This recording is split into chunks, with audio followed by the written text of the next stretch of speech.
রাজ্যের পাশাপাশি পশ্চিম বর্ধমান জেলার আসানসোলে শুরু হলো মাধ্যমিক পরীক্ষা।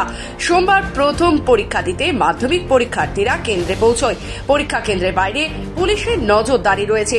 আসানসোলে মোট পরীক্ষার্থী 18,798 জন, যার মধ্যে ছাত্র সংখ্যা 7,973 এবং ছাত্রীর সংখ্যা 10,825 জন।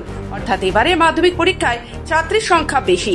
পশ্চিম বর্ধমান জেলা প্রশাসন এবং জেলা শিক্ষা দপ্তরের উদ্যোগে মাধ্যমিক পরীক্ষা যাতে নির্বিঘ্নে হয় তার জন্য সমস্ত রকমের ব্যবস্থা নেওয়া হয়েছে।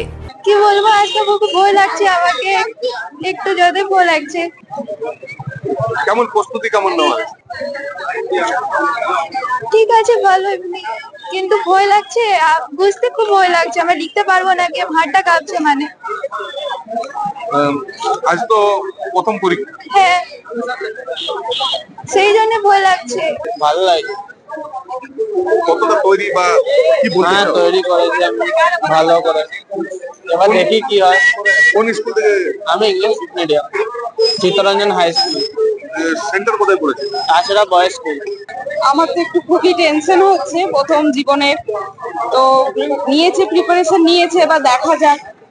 এবার বাকিটা ও টেনশন করছিল, এবার দেখা যাক কোশ্চেন কেমন আসবে সেটার উপরও দিয়ে চাইছি যদি মানে সহজ হয় খুবই ভালো হয়, এবার দেখা যাক।